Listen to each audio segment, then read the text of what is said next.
The Top 10. The 18th Century. An Introduction. Short stories have always been a sort of instant access into an author's brain, their soul and heart. A few pages can lift our lives into locations, people and experiences with a sweep of landscape, narration, feelings and emotions that are difficult to achieve elsewhere.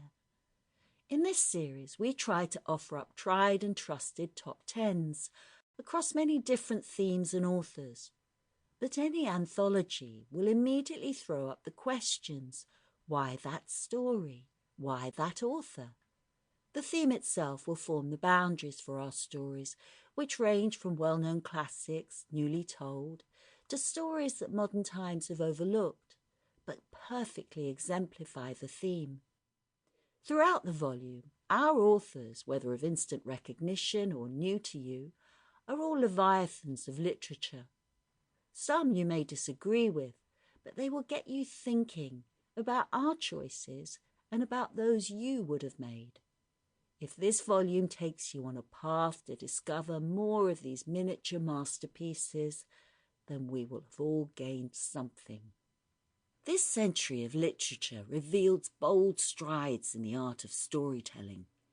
Characters and narratives begin a wonderful journey that express themselves on a wider canvas, a more global landscape. The people and the societies they represent are easily recognisable in our more modern times. Directions to Servants by Jonathan Swift. Although unfinished at the time of his death, Swift had circulated much of the manuscript of its many chapters for many years beforehand. We example two here. Directions to the Footman.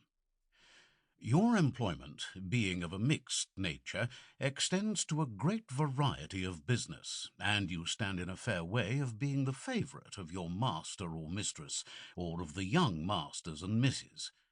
You are the fine gentleman of the family, with whom all the maids are in love. You are sometimes a pattern of dress to your master, and sometimes he is so to you. You wait at table in all companies, and consequently have the opportunity to see and know the world, and to understand men and manners. I confess your veils are but few, unless you are sent with a present, or attend the tea in the country, but you are called Mr. in the neighbourhood, and sometimes pick up a fortune, perhaps your master's daughter, and I have known many of your tribe to have good commands in the army. In town, you have a seat reserved for you in the playhouse, where you have an opportunity of becoming wits and critics. You have no professed enemy except the rabble and my lady's waiting woman, who are sometimes apt to call you Skip Kennel.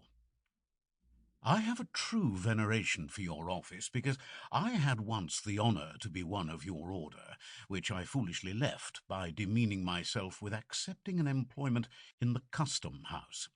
But that you, my brethren, may come to better fortunes, I shall here deliver my instructions, which have been the fruits of much thought and observation, as well as of 7 years' experience. In order to learn the secrets of other families, tell them those of your masters. Thus you will grow a favourite both at home and abroad, and regarded as a person of importance.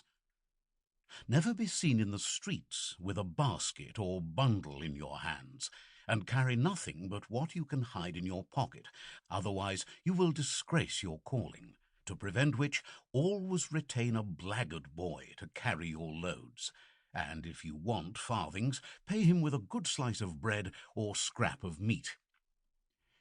Let a shoe-boy clean your own shoes first, for fear of fouling the chamber, then let him clean your master's. Keep him on purpose for that use, and to run of errands, and pay him with scraps. When you are sent on an errand, be sure to edge in some business of your own, either to see your sweetheart, or drink a pot of ale with some brother servants, which is so much time clear gained. There is a great controversy about the most convenient and genteel Sample complete. Ready to continue?